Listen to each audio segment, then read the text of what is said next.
സ്വയംഭോഗം ചെയ്താൽ കണ്ണു പൊട്ടുമോ? മുടി കൊഴിയുമോ? ഓർമ്മശക്തി ഇല്ലാതാകുമോ? ഉദ്ധാരണശേഷി നഷ്ടപ്പെടുമോ? വളരെയധികം പുരുഷന്മാരുടെ മനസ്സിൽ ഇന്നും ഭീതി നിറയ്ക്കുന്ന ഒരു പ്രവൃത്തിയാണ് സ്വയംഭോഗം എന്ന് പറയുന്നത്. ഇതിലെന്തെങ്കിലും വാസ്തവമുണ്ടോ? എന്താണ് ഈ സ്വയംഭോഗത്തിന് പിന്നിലെ കഥ?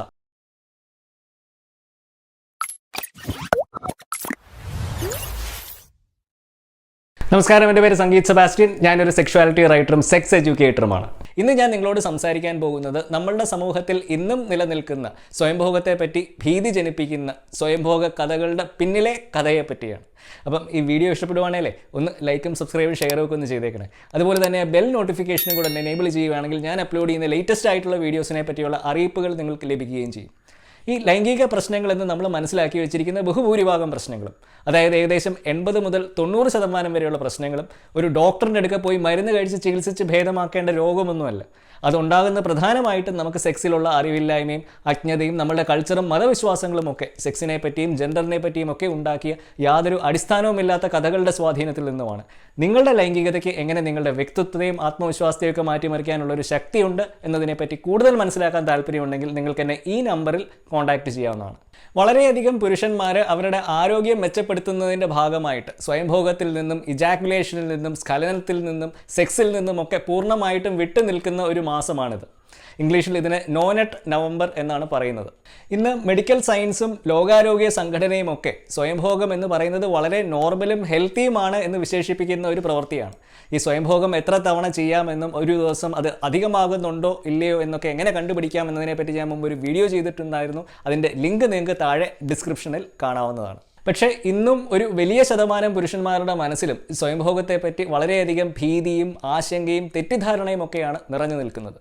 ഇതിൻ്റെ കാരണം എന്താണെന്ന് നിങ്ങൾ എപ്പോഴെങ്കിലും ചിന്തിച്ചിട്ടുണ്ടോ? 20-ാം നൂറ്റാണ്ടിൻ്റെ പകുതി വരെ, കൃത്യമായിട്ട് പറഞ്ഞു കഴിഞ്ഞാൽ 1968 വരെ മെഡിക്കൽ സയൻസ് പോലും സ്വയംഭോഗത്തെ ഒരു മാനസിക രോഗമായിട്ടാണ് കണ്ടിരുന്നത്. എന്തായിരുന്നു ഇതിൻ്റെ പിന്നിലെ കാരണം? ഇന്ന് നമ്മളുടെ സമൂഹത്തിൽ നിലനിൽക്കുന്ന ഈ സ്വയംഭോഗ ഭീതിയുടെ ഉത്ഭവം 18-ാം നൂറ്റാണ്ടിൽ ഇംഗ്ലണ്ടിലെ ഒരു വ്യാജ ഡോക്ടർ പബ്ലിഷ് ചെയ്ത 12ഓളം പേജ് വരുന്ന ഒരു ലഘുലേഖയായിരുന്നു.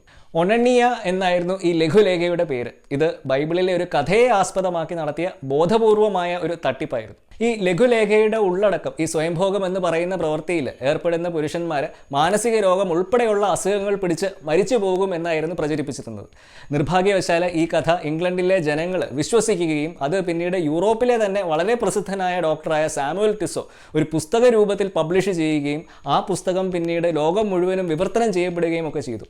അങ്ങനെയാണ് ഈ സ്വയംഭോഗം എന്ന് പറയുന്ന പ്രവൃത്തി മെഡിക്കൽ സയൻസിൻ്റെ കണ്ണുകളിലും ഒരു മാനസിക രോഗമായിട്ട് മാറിയത്. ഇവിടെ എടുത്തു പറയേണ്ട ഒരു കാര്യം, ഈ സ്വയംഭോഗത്തെ പറ്റി ആദ്യമായിട്ട് പഠനങ്ങൾ നടത്തുന്നതിന് മുമ്പ് വരെ, അതായത് 1950കളിലും 60കളിലും ഒക്കെ ഗവേഷകരായ മാസ്റ്റേഴ്സ് ആൻഡ് ജോൺസണും ആൽഫ്രഡ് കിൻസിയും ഒക്കെ സ്വയംഭോഗത്തെ പറ്റി പഠനങ്ങൾ നടത്തി ഇത് യാതൊരു ആരോഗ്യ പ്രശ്നങ്ങളും ഉണ്ടാക്കത്തില്ല, ഇത് വളരെ നോർമലും ഹെൽത്തിയുമാണ് എന്നൊക്കെ പറയുന്നതിന് മുമ്പ് വരെ വൈദ്യശാസ്ത്രം പോലും വിശ്വസിച്ചിരുന്നത് 18-ാം നൂറ്റാണ്ടിൽ ഒരു വ്യാജൻ എഴുതി പബ്ലിഷ് ചെയ്തിരുന്ന ലഘുലേഖയിലായിരുന്നു. എന്നാൽ പാശ്ചാത്യ രാജ്യങ്ങളെ അപേക്ഷിച്ച് ഇന്ത്യയിൽ സ്വയംഭോഗം ഒരു പാപമായിട്ട് കണ്ടിരുന്ന സംസ്കാരമായിരുന്നില്ല. സംസ്കൃതത്തിലെ സ്വയംഭോഗത്തെ വിശേഷിപ്പിക്കാൻ ഒരു പ്രത്യേക പദം തന്നെ ഉണ്ടായിരുന്നു. ഹസ്തമൈഥുനം എന്നായിരുന്നു വിശേഷിപ്പിച്ചിരുന്നത്, അതായത് കൈകൊണ്ട് ചെയ്യുന്ന സെക്സ്. സ്വയംഭോഗം ഇന്ത്യയിലെ പാപമായിരുന്നുവെങ്കിൽ പുരാതന ഭാരതീയർ അതിനെ ഹസ്തദോഷം എന്ന് വിശേഷിപ്പിച്ചാണ്. എന്നാൽ ഇന്ത്യയിലെ പല പുരുഷന്മാരിലും ധാത് സിൻഡ്രം എന്ന് പറയുന്ന ഒരു അവസ്ഥ ഉള്ളതായിട്ട് പഠനങ്ങൾ പറയുന്നുണ്ട്. ഇതും ഈ സ്വയംഭോഗ ഭീതി പോലെ തന്നെ ഒരു അവസ്ഥയാണ്. ശുക്ലം ശരീരത്തിൽ നിന്ന് സ്വയംഭോഗത്തിലൂടെയും സ്വപ്നസ്ഖലനത്തിലൂടെയും ഒക്കെ നഷ്ടമാകുന്നത് ശരീരത്തിൻ്റെ മൊത്തത്തിലുള്ള ആരോഗ്യത്തെ ബാധിക്കുമെന്നാണ് ഇക്കൂട്ടർ വിശ്വസിക്കുന്നത്. ഇതും യാതൊരു അടിസ്ഥാനവുമില്ലാത്ത കെട്ടുകഥയാണ്. കൾച്ചറിൻ്റെയും വിശ്വാസത്തിൻ്റെയും ഒക്കെ ഭാഗമായിട്ട് ചത്തുപോയ മനുഷ്യർ നൂറ്റാണ്ടുകൾക്ക് മുമ്പ് ഉണ്ടാക്കിയ കഥകൾ, സയൻസിലോ ബയോളജിയിലോ ഒന്നും യാതൊരു അടിസ്ഥാനവുമില്ലാത്ത കഥകൾ, അത് ഇന്നും ഈ 21-ാം നൂറ്റാണ്ടിൽ നമ്മളുടെ ജീവിതത്തെ എത്രത്തോളം ഹാനികരമായിട്ട് ബാധിക്കുന്നു എന്നുള്ളതിനുള്ള ഏറ്റവും വലിയ തെളിവാണ് ഈ സ്വയംഭോഗ കഥകൾ.